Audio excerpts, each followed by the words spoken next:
రాజకీయాల్లో సరికొత్త రగడకు తెరతీసిందా? క్యాబినెట్లో జెన్సీ యువతకు చోటు దక్కనుందా? మరి బీజేపీ విసిరిన ఈ పొలిటికల్ గూగులీకి కాంగ్రెస్ సమాధానమేంటి? ఇప్పటికే సీనియర్ల అసంతృప్తితో అల్లాడుతున్న హస్తం పార్టీ జెన్సీ డిమాండ్ను అంగీకరిస్తుందా? ముఖ్యమంత్రి రేవంత్ రెడ్డి ఈ సవాల్ను ఎలా ఎదుర్కోబోతున్నారు? రాజకీయ లబ్ధి కోసమే బీజేపీ ఈ సరికొత్త పల్లవి అందుకుందా? ఇంతకీ కాంగ్రెస్ లో జెన్సీ బ్యాచ్ ఎమ్మెల్యేలు ఎవరెవరు? తెలంగాణ కేబినెట్ విస్తరణ వేళ హీట్ ఎక్కిస్తున్న జెన్సీ పాలిటిక్స్ పై హెచ్ఎంటీవీ ఎక్స్క్లూజివ్ రిపోర్ట్.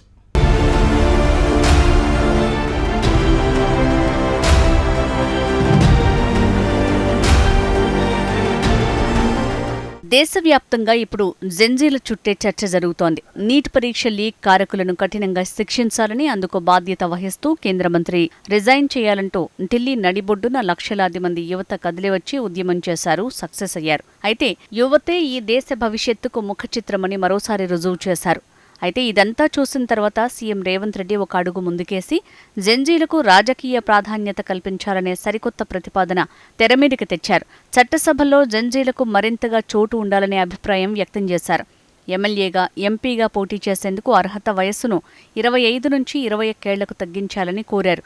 ఆ దిశగా తాను చొరవ తీసుకుంటానని ఆగస్టులో జరగబోయే అసెంబ్లీ సమావేశాల్లో తీర్మానం చేసి కేంద్రానికి పంపిస్తామని చెప్పారు సీఎం రేవంత్. అసలు ఆ నిర్ణయం ఎందుకు తీసుకోవాల్సి వచ్చింది? ఇదే ఇప్పుడు రాజకీయ వర్గాల్లో చర్చ. ఎన్నికల వయసు తగ్గింపుపై ప్రత్యేక తీర్మానం కూడా ప్రవేశపెట్టనున్నారు.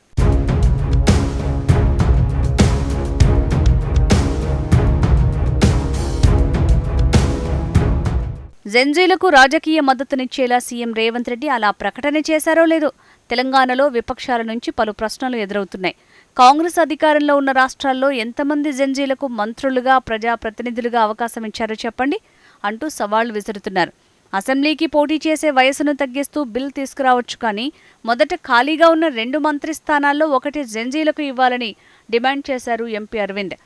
రేవంత్ రెడ్డికి యువతపై నిజంగానే అంత ప్రేముంటే ప్రస్తుత తెలంగాణ కేబినెట్లోనే నవతరం నాయకులకు తక్షణమే మంత్రి పదవులు ఇవ్వాలని మరో బీజేపీ ఎంపీ, కేంద్ర సహాయ మంత్రి బండి సంజయ్ డిమాండ్ చేశారు.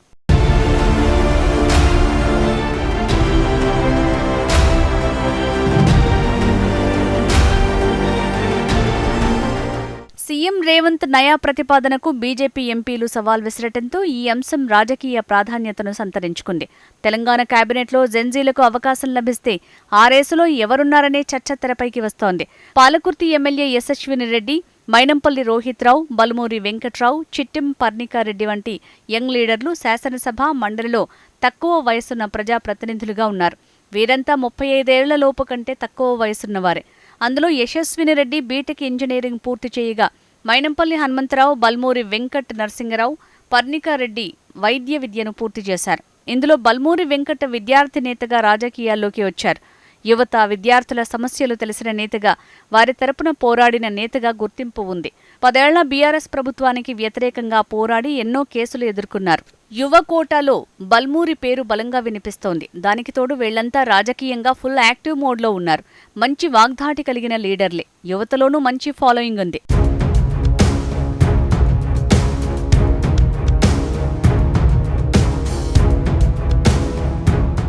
యువ ఓటర్లను ఆకట్టుకునే వ్యూహంలో భాగంగా తెలంగాణ నుంచే ఈ మార్పునకు శ్రీకారం చుట్టాలని సీఎం రేవంత్ యోచిస్తున్నారా? కేబినెట్లో జెన్జీకి చోటిచ్చి రాజకీయ సంచలనానికి తెరతీస్తారా? కేంద్రంలోని బీజేపీ సర్కార్పై మరింత ఒత్తిడి పెంచే దిశగా సీఎం రేవంత్, కాంగ్రెస్ హైకమాండ్ ఏమైనా నిర్ణయం తీసుకోనుందా అన్న పొలిటికల్ చర్చలు జరుగుతున్నాయి. కమలనాథుల గుగ్లీకి సీఎం రేవంత్ బౌండరీ కొట్టి సమాధానమిస్తారా? ఎవరూ ఊహించని విధంగా ఖాళీగా ఉన్న కేబినెట్ పోస్టుల్లో ఒక స్థానాన్ని నవతరానికి కేటాయించి రాజకీయంగా బీజేపీని ఇబ్బందుల్లోకి నెట్టే ప్లాన్లో ఉన్నారా అన్న చర్చలు వినిపిస్తున్నాయి. అయితే కేబినెట్ పదవి కోసం ఇప్పటికే కాంగ్రెస్ సీనియర్ల మధ్య తీవ్ర పోటీ ఉంది. ఇలాంటి తరుణంలో సీఎం రేవంత్ డేరింగ్ స్టెప్ తీసుకుంటారా అన్నది ఉత్కంఠగా మారింది.